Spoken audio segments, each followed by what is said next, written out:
Welcome to the beautiful Charlotte area. I want to take a moment. I want to go over your inspection report, so stay with me. Okay, so all set. Let's take a look at your report. This is a typical report here. This is where your name and address information would be.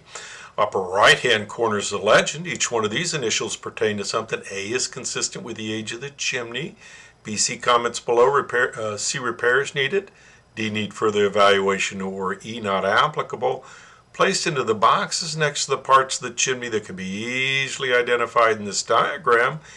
And then, of course, we would put your comments right here below.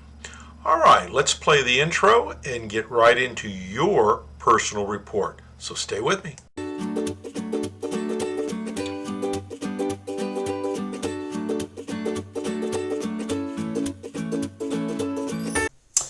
It was great to see you out at the house today. What a beautiful place, and what a great location Bishop's Ridge is. It's close to a whole lot of things, a lot of activities and stores.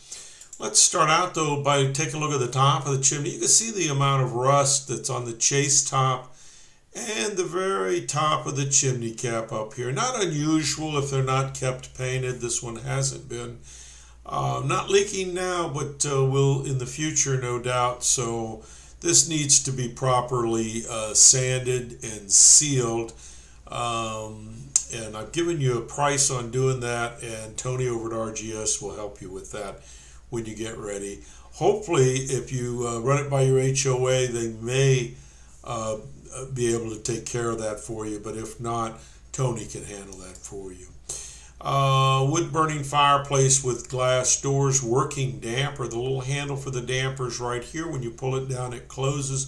Push it up, it opens. Always make sure it looks just like this. When you get ready to burn a fire, you don't want to have any problems. These are refractory panels. They're 3/4 inch poured panels with a print in them that make them look like a brick. But they're not. They're just panels. And there's a hairline crack that's running down here that is not an issue whatsoever, just pointing it out to you. Flue system looks great, no worries about that. The connections look good. Folks have questions though for me, give me a call, 704-526-6348. You can email me at chris@affordablesweet.com. Let's run the credits, shall we?